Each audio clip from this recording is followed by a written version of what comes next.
تو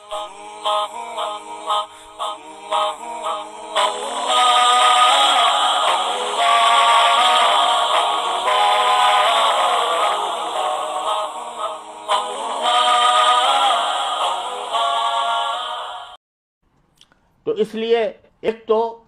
اس بات پر متنبہ میں اپنے آپ کو پہلے اور اپنے واسطے سے دوسرے حضرات کو کرنا چاہتا ہوں کہ ہم سچی بات ہے کہ مفتی جو ہے وہ بہت بڑا منصب ہے، اتنا بڑا منصب ہے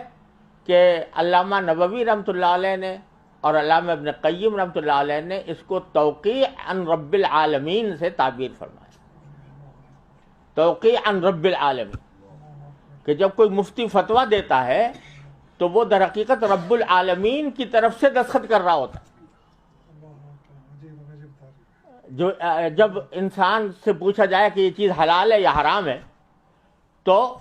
وَلَا تَقُولُوا لِمَا أَلْسِنَتُكُمُ الْكَذِبَ هَذَا حَلَالٌ وَهَذَا حَرَامٌ لِتَفْتَرُوا عَلَى اللَّهِ۔ اللہ تعالیٰ نے فرمایا کہ یہ انسان کا کام نہیں ہے جو یہ کہے کہ یہ حلال ہے یا یہ حرام ہے، یہ کام تو کس کا ہے؟ اللہ جل جلالہ کا۔ اگر ہم یہ کہہ رہے ہیں کہ شریعت میں یہ حلال ہے تو ہم رسول اللہ جل جلالہ کی طرف سے نائب بن کر،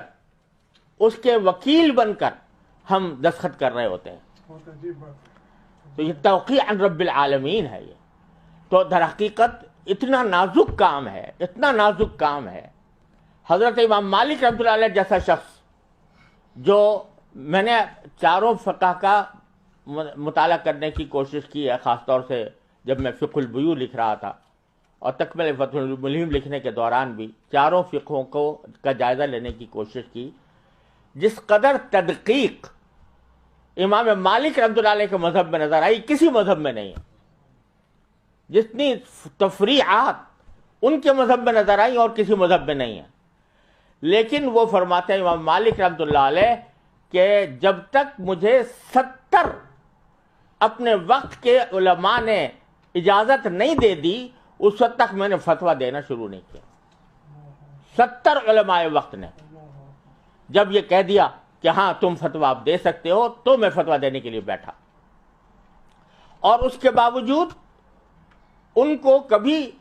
میں نے کتاب میں نقل کیا ہے کہ ان کو کبھی لا ادری کہنے سے کبھی کوئی شرم نہیں محسوس ہوئی۔ اتنا بڑا امام، ان کے ایک شاگرد کہتے ہیں کہ میں ایک مرتبہ بیٹھا ہوا تھا تو لوگ آ رہے تھے، سوالات کر رہے تھے، پوچھ رہے تھے، تو ہر ایک سوال کے جواب میں کہہ رہے تھے لا ادری لا ادری۔ تو میں نے ان سے کہا، میں نے غور کیا تو انہوں نے عدد لکھا ہے اس میں کہ کتنے سوالوں میں سے اکثر سوال کے جواب میں انہوں نے لا ادری فرمایا کہ مجھے نہیں معلوم۔ اور اللہ تبارک و تعالیٰ نے پھر ان سے وہ کام لیا کہ جس کا کوئی شمار کرنا ممکن نہیں ہے، اور حضرت امام مالک رحمۃ اللہ علیہ کے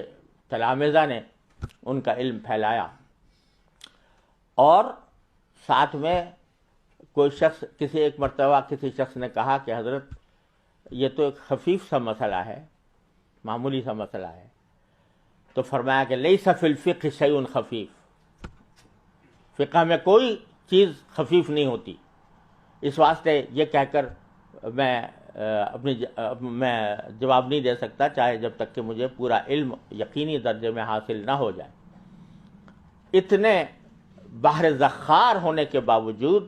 ان کی احتیاط کا یہ عالم تھا۔ اللہ تبارک و تعالیٰ اپنے رحمت سے ہمیں اس خطرے سے کہ جب کوئی شخص مستفتی بنتا ہے،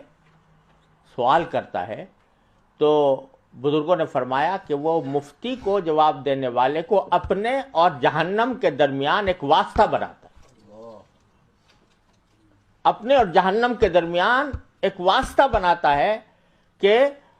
میں جہنم میں نہ جاؤں، جو کچھ ذمہ داری ہے وہ اس شخص کے گردن پر ہے۔ امام محمد رحمۃ اللہ علیہ سے پوچھا گیا، امام محمد بن حسن شیبانی رحمۃ اللہ علیہ سے، کہ آپ کو ہم ہر وقت دیکھتے ہیں کہ فکر مند رہتے ہیں، مغموم رہتے ہیں، تو اور ایسا جیسے کوئی آدمی حشاش بشاش ہوا کرتا ہے، اس طرح کی کیفیت نہیں ہوتی۔ تو یہ میں نے اپنے والد ماجد رحمۃ اللہ علیہ سے سنا یہ بات کہ امام محمد نے جواب دیا کہ ما بال رجل جعل الناس عنقه قنطرة الى الجنة والنار، کہ اس شخص کا کیا حال پوچھتے ہو جس کی گردن کو اللہ تبارک و تعالی نے جہنم اور جنت کے درمیان لوگوں نے اس کو پل بنایا ہوا ہے، اس پل سے گزر کے وہ جنت میں جاتے ہیں، اور ساری ذمہ داری اس گردن کے اوپر ہے جو قنطرہ بنی ہوئی ہے، پل بنی ہوئی۔ تو ایک طرف تو یہ عالم ہے ان حضرات کا، امام مالک کا، امام ابو حنیفہ کا، امام شافعی کا۔ حضرت امام شافعی رحمۃ اللہ علیہ فرماتے ہیں کہ جب بھی کوئی شخص مجھ سے کوئی مسئلہ پوچھتا ہے تو تھوڑی دیر کے لیے میں اپنے آپ کو جنت اور جہنم دونوں پر پیش کرتا ہوں کہ جواب مجھے جنت میں لے جائے گا یا جہنم میں لے جائے گا۔ ایک طرف تو یہ حال ہے، اور دوسری طرف فتویٰ کو ایک آج کل ایسا بنا لیا گیا ہے کہ ہر ایک آدمی مفتی بننے کے لیے تیار ہے۔ میری رائے ہے، آئی تھنک دیٹ دس از حلال اور حرام، ہر ایک آدمی اپنی رائے پیش کرنے کو تیار ہے اور مفتی بننے کو تیار ہے۔